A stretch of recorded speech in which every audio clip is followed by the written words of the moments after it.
100 টাকায় মাংস দেওয়ার কথা বলে উধাও প্রাণী সম্পদ কর্মকর্তারা। এতে হয়রানি আর ভোগান্তিতে পড়েছে সাধারণ মানুষ। সোশ্যাল মিডিয়ায় জানিয়েই উধাও সাতক্ষীরা প্রাণী সম্পদ অধিদপ্তরের কর্মকর্তারা। পবিত্র রমজান মাস উপলক্ষে স্বল্প মূল্যে মাংস, দুধ ও ডিম দেওয়ার কথা ঘোষণা দিয়ে রোজার প্রথম দিনেই ভোগান্তিতে ফেলেছে সাধারণ ক্রেতাদের।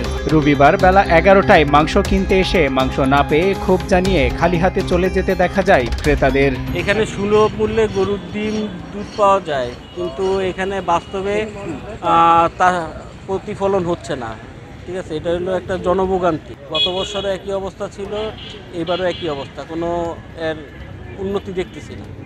ক্রেতারা বলেন, রোজায় থেকে কষ্ট করে রৌদ্র মাথায় এসে প্রাণী সম্পদ ঘোষিত মাংস, দুধ, ডিমের কোনোটাই পাওয়া গেল না। রোজাদারদের সাথে এ ধরনের প্রতারণা প্রাণী সম্পদ অফিসের করা উচিত হয়নি। এখন বাজে 11টা সামথিং, কিন্তু এখন কিন্তু গোশ শেষের পথে, এবং এখনো 11টা বাজে দুধ এবং ডিম কিন্তু এখন এসে পৌঁছায় নাই।